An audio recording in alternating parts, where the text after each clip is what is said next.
اشرح لي صدري ويسر لي أمري واحلل عقدة من لساني يفقهوا قولي. أمسينا وأمسى الملك لله والحمد لله لا شريك له لا إله إلا هو وإليه المصير. أمسينا على فطرة الإسلام وكلمة الإخلاص وعلى دين نبينا محمد صلى الله عليه وسلم وعلى ملة أبينا إبراهيم حنيفا وما كان من المشركين. Hadirin jamaah salat Maulid dan insyaallah nanti akan menjadi jamaah salat Isya yang insyaallah kita berharap kepada Allah Subhanahu wa taala semoga Allah senantiasa memberikan rahmat-Nya kepada kita semuanya. Amin Allahumma amin. Dan insyaallah dalam suatu hadis bahwa orang-orang yang menuntut ilmu, orang-orang yang duduk di majelis-majelis ilmu, maka malaikat pun meletakkan sayapnya menunjukkan keridhaan malaikat terhadap orang-orang yang menuntut ilmu. Dan insyaallah kita mendapatkan doa dari man fis sama wa man fil ardh, dari orang-orang yang ada di langit, entah dia malaikat dan lain sebagainya, dan juga siapapun yang ada di bumi ini, sampai ikan-ikan yang ada di dasar lautan mendoakan untuk orang-orang yang senantiasa menuntut ilmu agar Allah senantiasa memberikan rahmat maghfirah kepada mereka semuanya. Amin Allahumma amin. Hadirin jamaah sekalian yang insyaallah dimuliakan oleh Allah Subhanahu wa taala. Masih sambungan. Mungkin kalau di flyer yang sudah didapatkan oleh jamaah sekalian ada sambungan 3 perkara yang mana judulnya ada 3 perkara yang menyelamatkan, 3 perkara yang mencelakakan, 3 perkara yang mengangkat derajat, dan 3 perkara yang juga menghapus dosa-dosa kita semua. Dan hadis ini jamaah sekalian, hadis ini banyak jalur riwayatnya. Kebetulan saya membuka-buka juga di Maktabah Syamilah. Jadi kami membuka-buka menelusuri tentang hadis ini jamaah sekalian yang berbasis bahasa Arab, Maktabah Syamilah, dan orang-orang yang menuntut ilmu bahasa Arab insyaallah tidak asing dengan kalimat itu. Dan nanti akan ditemukan bahwa hadis ini jamaah sekalian ada diriwayatkan oleh Imam Tabrani di dalam Al-Mu'jam Al-Awsat, ada juga di Sahih Al-Jami', Syekh Albani juga ada di sana.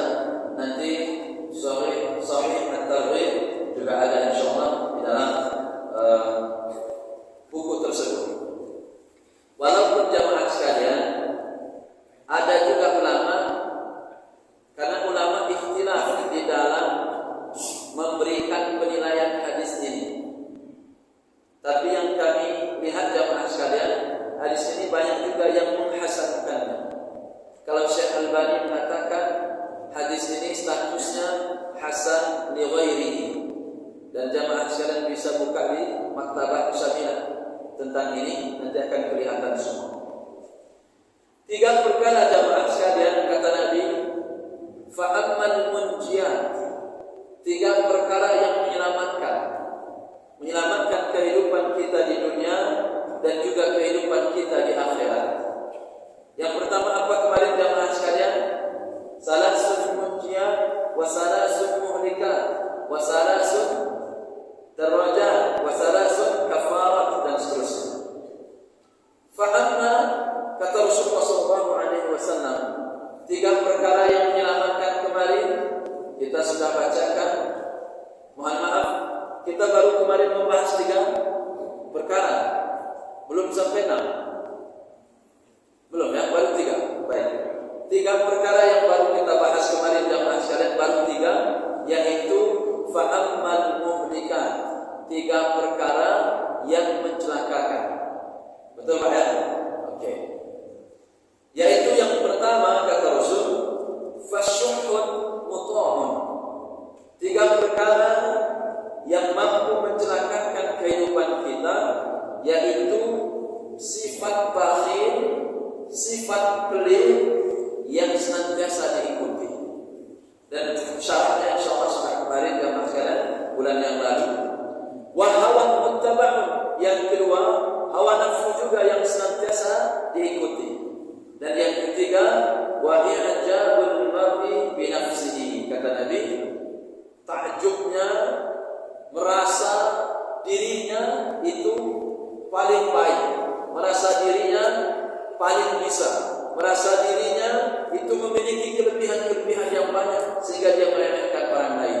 Dia kagum dengan dirinya sendiri. Nah, maka tiga ini jamaah sekalian masuk dalam muhlikat yang ternyata mampu merusak kehidupan kita di dunia dan juga merusak kehidupan kita di akhirat.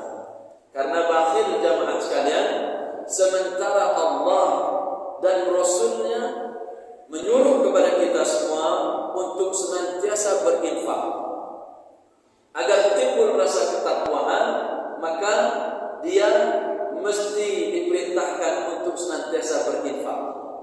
Setidaknya jamaah sekalian saya sebutkan 4 saja dalam Al-Quran, dan ternyata banyak sekali anjuran bagi seorang mukmin untuk senantiasa memperbanyak infaknya. Yang pertama kata Allah di awal-awal surah Al-Baqarah, Allah mengatakan hudan lil muttaqin alladzina yu'minuna bil ghaib wa yuqimuna as-shalah wa mimma razaqnahum yunfiqun. Ciri orang bertakwa di awal-awal surah Al-Baqarah itu adalah wa mimma razaqnahum yunfiqun. Orangnya senantiasa berinfak. Kemudian di dalam surah Al-Baqarah sebelum ayat kursi, Allah pun memerintahkan kepada kita untuk berinfak.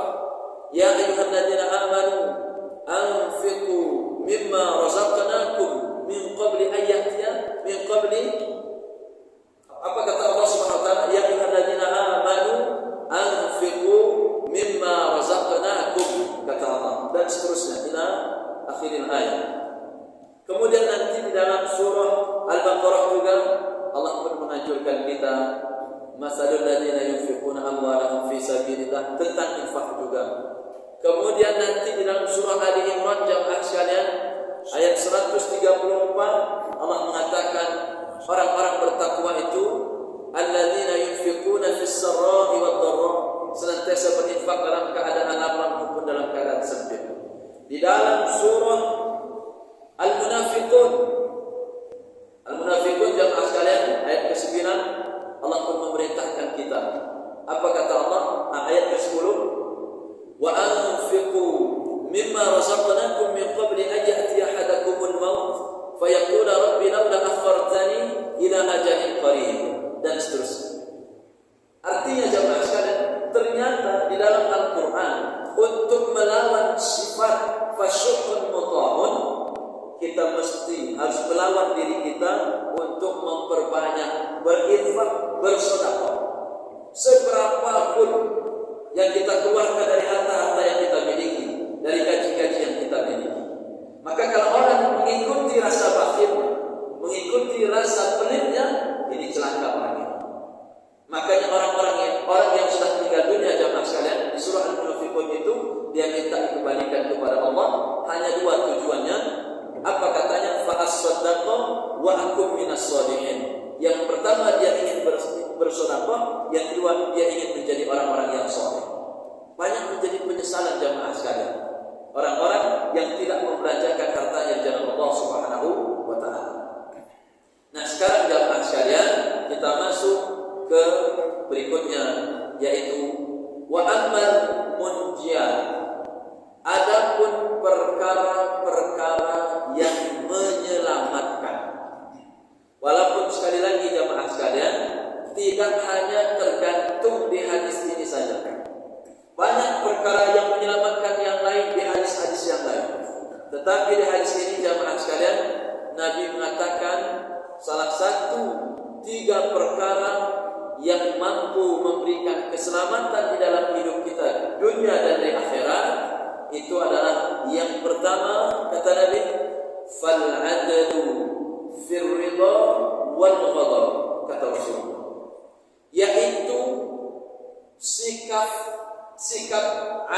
seseorang tatkala dalam keadaan senang maupun dalam keadaan marah. Maksudnya apa jamaah sekalian? Karena terkadang orang itu kalau sudah senang, maka meskipun yang disenangi itu penuh dengan kekurangan, penuh dengan mungkin keburukan, tapi kalau dia sudah senang, maka dibela-belanya. Pokoknya dibagus-baguskan. Ya kan? Misalnya buzzer misalnya. Ini banyak keburukan timnya misalnya. Udah banyak misalnya aibnya, keburukannya banyak. Tapi karena hawa nafsunya tadi, maka sikap adilnya hilang. Yang penting ini menang. Mau dia buruk, mau dia ini, duit sudah masuk. Jadi meskipun jelek ini yang mau diusung, pokoknya dibagus-bagusin. Jeleknya ditutup-tutupin. Kemudian salahnya dibela-bela dan lain sebagainya. Itu kalau orang sudah senang, Pak. Makanya orang kalau sudah senang, kejelekannya tidak bermanfaat walaupun kita buka. Tapi sebaliknya, kalau orang itu sudah benci, itu kebanyakan manusia. Maka jangan memandang manusia itu, itulah kata pepatah, 100 kebaikan itu akan hilang dengan 1 keburukan. Orang ini udah berbuat baik banyak sama kita, gara-gara sekali dia mengecewakan kita, laju itulah yang kita ingat-ingat. Kebaikan yang banyak dulu hilang di mata kita. Ini artinya tidak adil jamaah sekalian. Sikap kita enggak adil. Sama misalnya, karena ini lawan, tak lawan politik dan lain sebagainya. Ini bagus orang, tapi semua kebaikannya tidak ada yang baik di matanya, buruk semua. Karena lawan, itu berarti enggak adil orang itu. Nah maka seorang muslim yang benar itu mesti, kalau orang itu baik dibela, kalau buruk tetap dia mesti dinasihati, diluruskan. Begitupun sebaliknya, kalaupun itu mungkin dia pendapat-pendapatnya berseberangan dengan kita, mungkin dia banyak mengkritik kita, kalau itu memang bagus, kita terima. Begitu maksudnya Pak. Jadi kita mau senang, mau dalam keadaan benci terhadap seseorang itu, mesti sikap adil kita harus kita kedepankan. Maka di hadis-hadis yang lain jamaah sekalian, seorang hakim tidak boleh memutuskan perkara sementara dia dalam keadaan marah. Enggak boleh. Maka dalam perceraian pun ikhtilaf para ulama. Dalam perceraian, seorang suami yang lagi marah nyeraiin istrinya. Nah gitu. Saya talak kamu. Kamu cerai, pulang sana ke orang tua. Tapi dalam keadaan marah. Ikhtilaf para ulama, ada yang mengatakan sah, ada yang mengatakan tidak. Itu jamaah sekalian. Walaupun ada yang di pertengahan, kalau marah itu sampai hampir menghilangkan akalnya, kadang-kadang jamaah sekalian lagi marah itu memuncak, itu hampir hilang akalnya. Itu maka sebagian ulama mengatakan enggak sah talaknya. Tapi kalau dia masih bisa kontrol diri, kayak marah kita sama murid misalnya, masih bisa kontrol diri, keluar kata-kata talak, maka sebagian ulama mengatakan tetap sah talaknya. Nah itu. Nah, maka jamaah sekalian, karena Allah Subhanahu wa taala, kita kembali ke hadis yang tadi. Sikap adil inilah jamaah sekalian yang mesti harus kita tanamkan di dalam jiwa kita. Kalau kita misalnya menemukan keburukan kepada orang lain, jangan diingat-ingat hanya keburukannya, tapi ingat juga dong kebaikannya. Begitupun misal kadang ada orang yang baik kepada kita, kalau memang dia salah, tetap kita meluruskannya. Jangan mentang-mentang karena kita punya kepentingan, laju dibenarkan walaupun dia salah. Yang penting ada keinginan dia secara implisit itu tercapai dengan muji-mujinya. Perang buruk itu perbuatan, muji-muji dibenarkan dan lain sebagainya. Misalnya karena dia ingin nanti setelah dia ini, dia yang mau mengambil kedudukan. Pokoknya pimpinannya salah-salah aja dibela seperti itu. Itu berarti gak adil jamaah sekalian. Nah, sikap-sikap seperti ini jamaah sekalian ternyata di akhir zaman ini nampaknya sudah jarang kita temukan. Apalagi munculnya demokrasi ini jamaah sekalian dari Allah Subhanahu wa taala. Orang selalu membela apa yang dia usung, meskipun baik buruknya semuanya dibenarkan. Nah, ini adalah jamaah sekalian menjadi sesuatu yang keliru yang mesti harus kita luruskan. Karena sikap adil kita baik dalam keadaan suka maupun dalam keadaan tidak suka itu mesti harus mampu kita tempatkan. Di mana dia salah, di mana buruknya, di mana baiknya, mesti harus mampu kita lihat. Nah, ini jamaah sekalian dari Allah SWT. Yang kedua, perkara yang mampu menyelamatkan kita, itu yang kedua, wal qasdu fil faqri wal ghina, yaitu jamaah sekalian sikap kita yaitu biasa saja, maksudnya tetap dia dalam keadaan tawadhu, tetap dalam keadaan low profile, tetap dalam keadaan tidak sombong. Kalau dia kaya, waktu dia miskin tidak juga berputus asa. Waktu mungkin dia menjabat biasa saja, jadi rakyat biasa pun biasa saja. Jadi maksudnya apa jamaah sekalian? Sikap pertengahan. Tetap maksudnya kalaupun dia lagi banyak harta, tetap dia senantiasa banyak bersyukur, membelanjakan hartanya di jalan Allah, membantu saudara-saudaranya yang miskin. Kalaupun nanti misalnya dalam keadaan fakir, misalnya mungkin, mohon maaf, kan banyak saudara-saudara kita yang diuji, mungkin ditangkap KPK, dimiskinkan, misalnya begitu kan? Nah, waktu diuji seperti itu jamaah sekalian banyak yang stres, banyak yang enggak lagi mau sholat, ada yang enggak mau lagi ngaji dan lain sebagainya. Atau sebaliknya, waktu mungkin dia kaya lupa diri, mana kawan dulu, mana orang-orang yang pernah membantunya dan lain sebagainya, lupa semua. Giliran dia melarang, baru ingat semua sama saudara, minta bantuan ke sana kemari. Nah, itu kenapa jamaah sekalian? Karena dia tidak mampu menempatkan dirinya secara proporsional. Dia tidak mampu mengendalikan dirinya. Waktu kaya, mungkin dia membelanjakan hartanya secara foya-foya, royal, pokoknya mubazir, banyak mubazir dan lain sebagainya. Waktu miskin, dia pusing 7 keliling dan lain sebagainya, stres dan seterusnya. Nah, maka jamaah sekalian, mesti kita bersiap-siap. Jangan mentang-mentang mungkin sekarang kita sedang merasakan banyak duit, sedang menjabat, sedang banyak bisnis kita berkembang dan lain sebagainya. Hati-hati, bisa jadi suatu saat Allah akan menjadikan mungkin, naudzubillah min dzalik, tapi bisa jadi nanti ternyata usaha kita bangkrut. Enggak tahunya Allah uji dengan corona, banyak yang bangkrut. Nah, maka kalau kita sudah biasa, waktu kaya biasa, miskin biasa, sudah mampu mengendalikan dirinya, insya Allah dia tidak akan kaget dengan kondisi-kondisi yang nanti mungkin akan mengejutkan diri. Nah, maka jamaah sekalian kata Allah SWT, ini perkara yang kedua. Perkara yang ketiga yang mampu menyelamatkan diri kita jamaah sekalian, wa khasyatullah fis sirri wal alaniyah, kata Nabi, rasa takut kita kepada Allah dalam keadaan sendirian ataupun dalam keadaan terang-terangan. Apa maksudnya jamaah sekalian? Kadang-kadang manusia itu kalau dalam keadaan sepi, tidak ada yang melihatnya, dia berani bermaksiat. Ada yang berani nyuri. Orang korupsi itu kan misalnya, ya diam-diam, mungkin dia hanya dengan sekretarisnya aja misalnya. Atau orang jual narkoba jamaah sekalian, diam-diam aja, belakang sana jauh tempat bisnis narkoba mereka, diam-diam.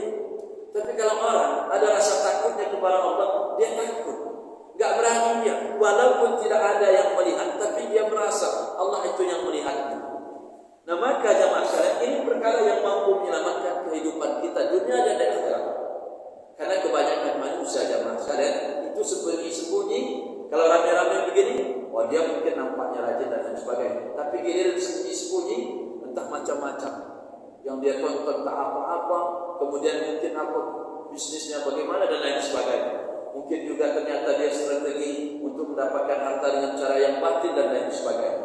Tapi kalau rame-rame, dia enggak berani.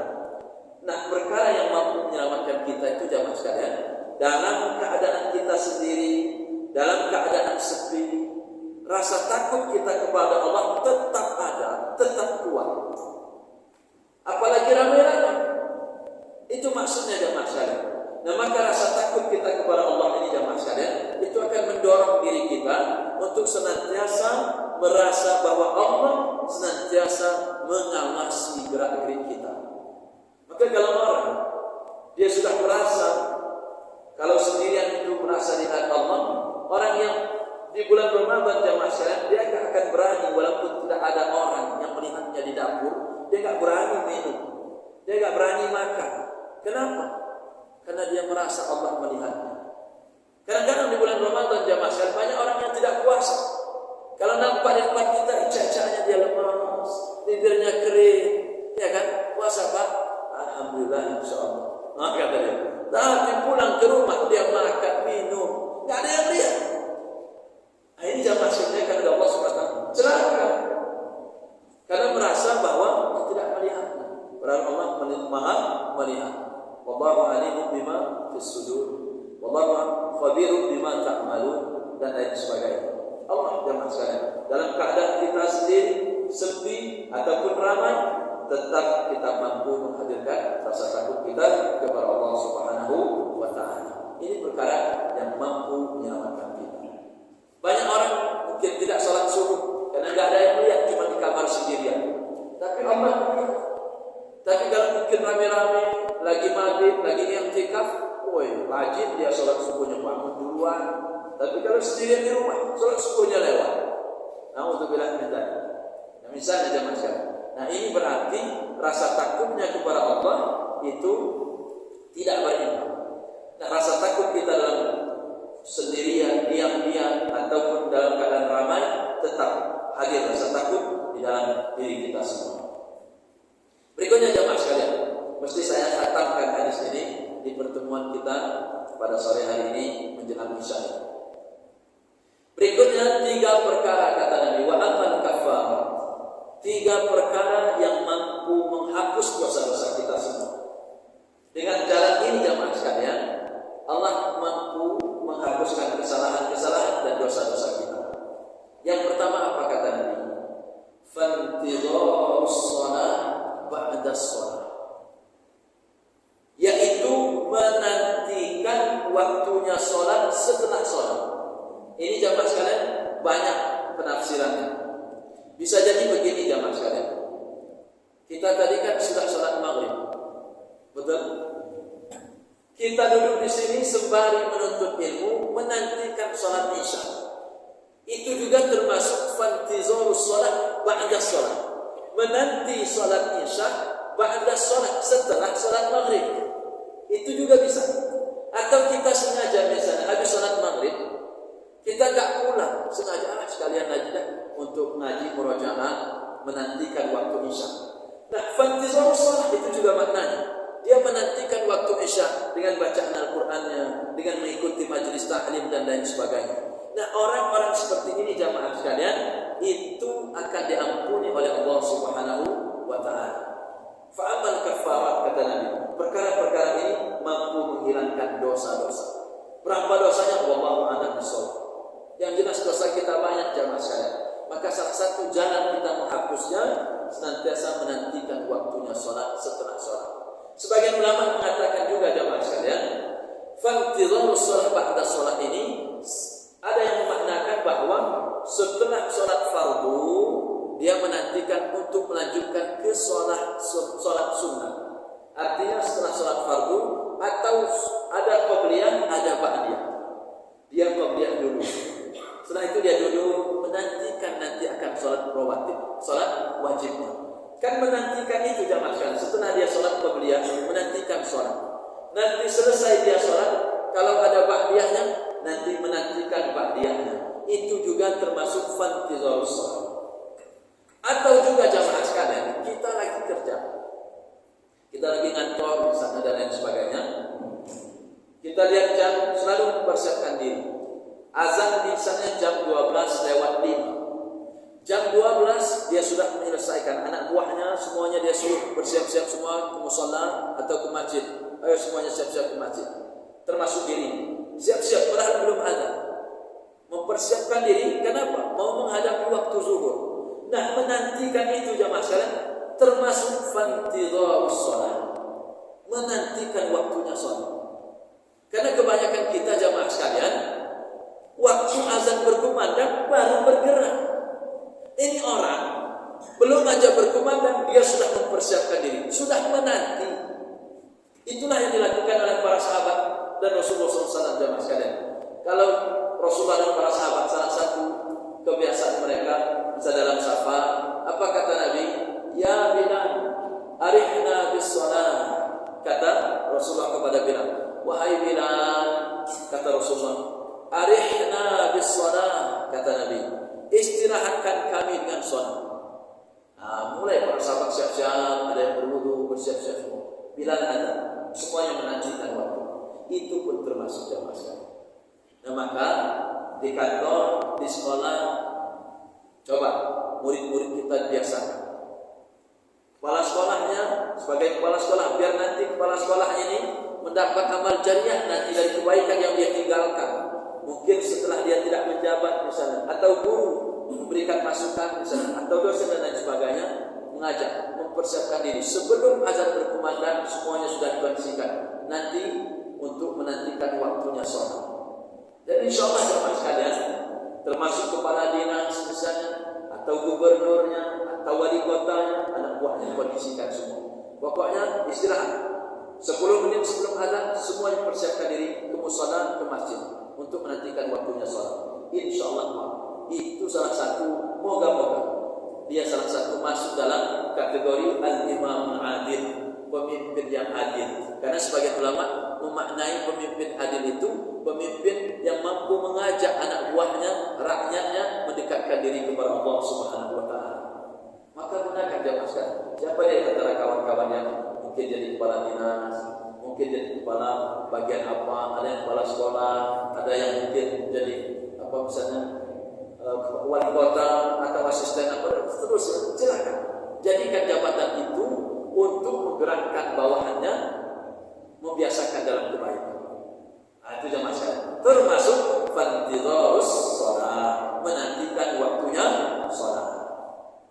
Berikutnya jamaah sekalian, yang kedua yang mampu menghapus dosa-dosa kita semua jamaah sekalian, wa isbahul wudu 'alal makarih, menyempurnakan, atau di hadis ini jamaah sekalian, wa isbahul wudu fis sabahat, yaitu menyempurnakan wudu meskipun dalam keadaan sulit atau kita dalam keadaan berat.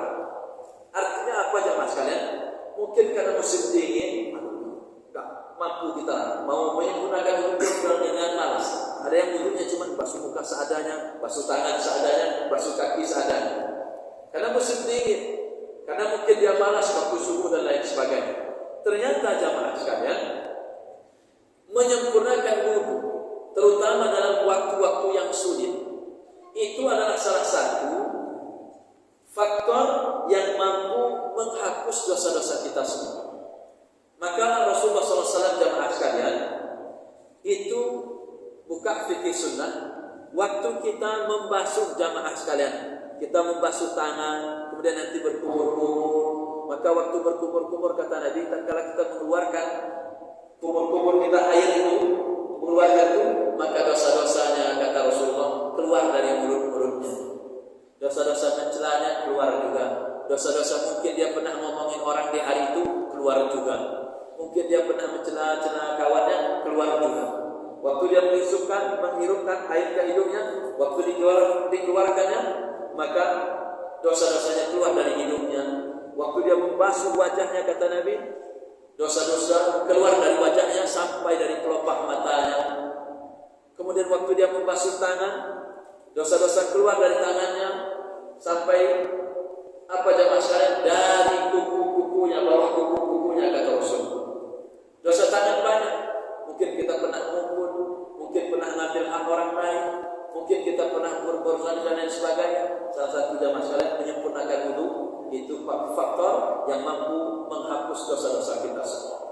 Waktu membasuh kepala jamaah sekalian kata Nabi dengan sempurna, maka keluar dosa-dosa dari kepalanya. Mungkin mikirin jabatan-jabatan gimana nikung ini, gimana nyogok ini, nyogok itu, dosanya keluar waktu dia membasuh.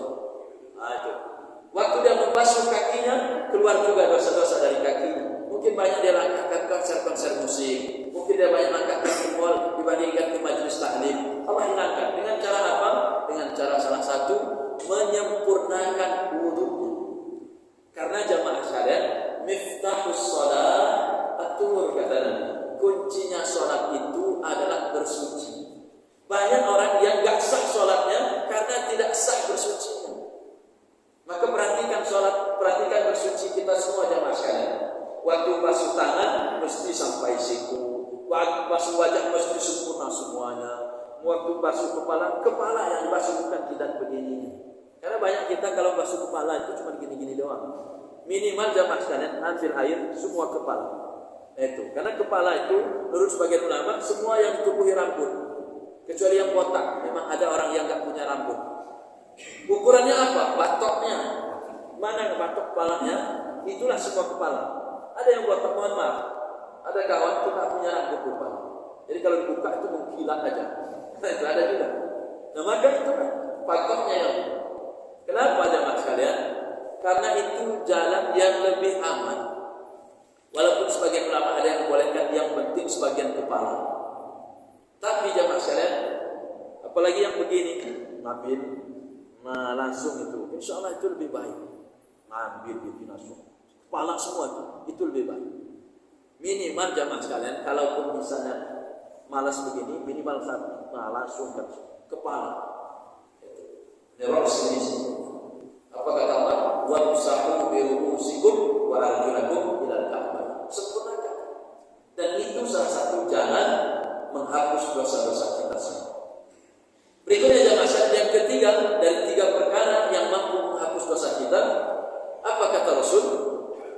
Wa naqlul aqdami ila jamaah, yaitu langkah-langkah kita menuju ke salat-salat jamaah kemanapun. Mau dia di Masjid Ar-Ridho, mau dia di Masjid Bahtera Makmur misalnya, mau dia di Masjid Al-Huda sana itu, dimanapun dia melangkahkan kakinya untuk sholat berjamaah, maka langkah-langkah itu menyebabkan Allah menggugurkan dosa-dosanya. Maka jemaah sekalian, perbanyaklah langkah menuju sholat-sholat berjamaah, perbanyaklah langkah menuju majelis-majelis ilmu. Karena majelis-majelis ilmu ini juga jemaah sekalian, salah satu yarfa'illahu alladziina aamanu minkum walladziina utul 'ilma darajat. Allah mengangkat derajat-derajat orang-orang yang berilmu. Berikutnya jemaah sekalian, saya agak percepat karena tanya jawab kita belum.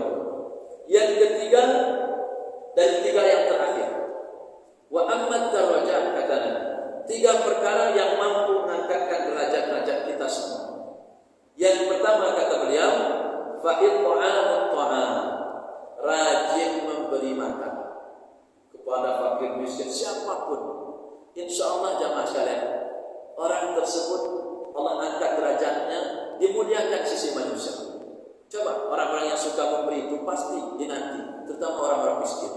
Bapak itu misalnya kalau lebaran pasti itu ngasih THR atau rajin masih kita makan, PV dan lain sebagainya. Rajin memberi makan. Jamaah sekalian, mengangkat derajatnya di sisi Allah dan juga di sisi manusia, yang di sisi hamba-hambanya Allah Subhanahu wa Ta'ala. Makanya orang Arab itu jamaah sekalian, entah lagi haji, musim haji terutama. Kalau musim umrah kadang-kadang saya pernah dapat sekali waktu lagi umrah itu satu kantong besar. Kawan juga dapat banyak benar, sampai nggak makan malam kan? Karena habis itu paginya habis maghrib makan itu aja. Entah dia snack ini, roti ini dan lain sebagainya. Terus ternyata kata kawan seling. Kalau haji, kan kawan yang sudah naik haji itu pasti berjubel itu makanan, nggak bakal kelaparan kita. Itu salah satu mereka ingin mengamalkan hadis ini. Karena salah satu penyesalan jamaah sekalian, buka surah Al-Mudaththir. Dalam surah Al-Mudaththir itu begini, kan orang-orang yang masuk surga itu bertanya sama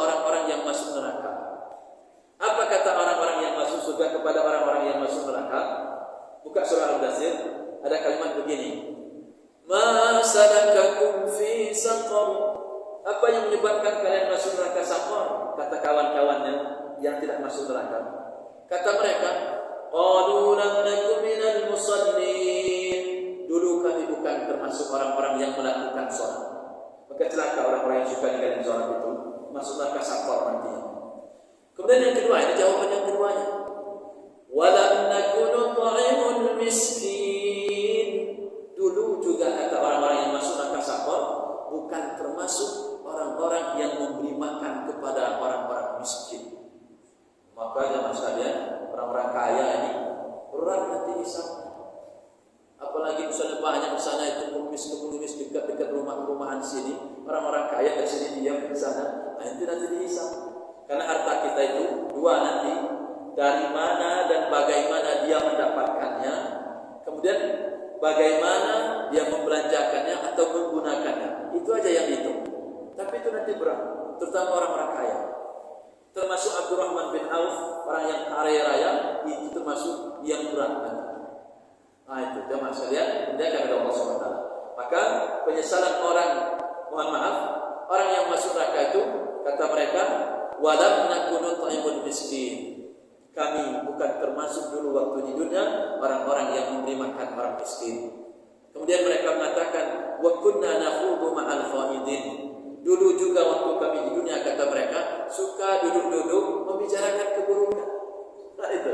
Jadi kalau kita jamaah sekalian duduk-duduk, entah nongkrong-nongkrong di kantin sama guru-guru yang lain misalnya, sama dosen-dosen yang lain, atau sama kawan-kawan kita duduk di gaduh dan lain sebagainya, lagi ada klub apa misalnya, membicarakan keburukan di dalamnya, itu masuk wa kunna nakhudu ma'al khaidin.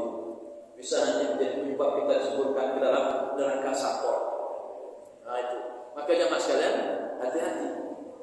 Wa kunna nukadzibu biyaumiddin. Mereka juga mendustakan hari kiamat. Hatta atana al-yaqin, kata mereka, sampai datang maut, yaitu al-yaqin sana, datangnya kematian. Baru mereka terbelah. Ternyata salah semua dulu apa yang mereka lakukan. Nah, maka jemaah sekalian, kata Nabi, yang mampu mengangkat derajat kita sisi Allah dan juga sisi hamba Allah, fa it'amut ta'am, rajin memberi makan, terutama orang-orang miskin, fakir miskin. Yang kedua jemaah sekalian, wa ifsya'us salam, rajin menebarkan salam. Beda Pak. Coba jemaah sekalian, kita lagi jalan ini, misalnya di mana pun, dia enggak kita kenal, tapi dia ngomong, Assalamualaikum Pak, Waalaikumsalam, kaget kita kan? Pasti di hati kita itu orang baik. Nah kan begitu. Terangkat derajatnya, prasangka kita kepada dirinya baik. Reman mana ada begitu? Bisa jadi reman yang pura-pura baik ada juga. Tapi kalau dia senantiasa begitu, kita pasti akan menyangka orang-orang baik. Insya Allah orang soleh. Di mata kita saja dia sudah ada prasangka baik di antara kita, apalagi di mata Allah. Karena dalam satu hadis jemaah sekalian, hadis ini diriwayatkan Imam Tirmidzi. Apa kata Nabi? Ayuhan nas, wahai manusia, kata beliau, afsus salam, wahai manusia, tebarkan salam. Wa atimu ta'am, beri makan, wasilul arham, sambung silaturahim, wasallu bil-laili wan nasunya. Salatlah kalian di waktu malam, tatkala kebanyakan manusia sedang tertidur. Nabi mengatakan, mampu dia menjalankan ini, rajin mengucapkan salam, rajin beri makan, kemudian silaturahim, salat malam, tadkhulunal jannata bisalam, kata Nabi. Kalian masuk ke dalam surga penuh dengan keselamatan. Cuma dengan modal, maaf, kalau dalam bahasa orang bisnis itu modal salam. Kemanapun dia bertemu dengan saudara-saudaranya, rajin dia mengucapkan salam kepada yang dia kenal ataupun kepada yang tidak dia kenal, rajin dia mengucapkan salam itu, maka bisa menyebabkan dirinya masuk ke dalam surga. Apalagi sudah rajin sholat, apalagi sudah rajin ngaji, rajin pula menebarkan salam. Dan ini ternyata belum terbiasa di masyarakat kita, jamaah sekalian. Masih banyak kita kalau ketemu orang yang kenal, diam aja kita kan. Ucapkan salam jamaah sekalian. Ini mampu mengangkat derajat kita semua. Dan terakhir jamaah sekalian, wassalatu bil-laili wan nasunya. Salat di waktu malam, kata Nabi, itu mampu mengangkat derajat kita semua, terutama di sisi Allah Subhanahu wa taala. Karena salat malam jamaah sekalian itu adalah tanda orang-orang mereka senantiasa memperbanyak melakukan sholat di waktu malam. Nah, maka jamaah sekalian, 3 perkara yang menyelamatkan, 3 perkara yang mengangkat derajat, dan 3 perkara yang menghapus dosa-dosa, moga-moga bisa kita lakukan semampu kita. Insyaallah semoga kita mendapatkan apa yang kita harapkan dari amal-amal yang kita berdoa. Allahumma amin. Dipersilakan jamaah sekalian jika ada pertanyaan. Sembari saya minum dulu.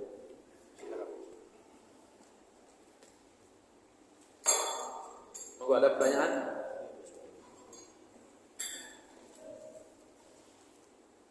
Ibu-ibu bisa, boleh?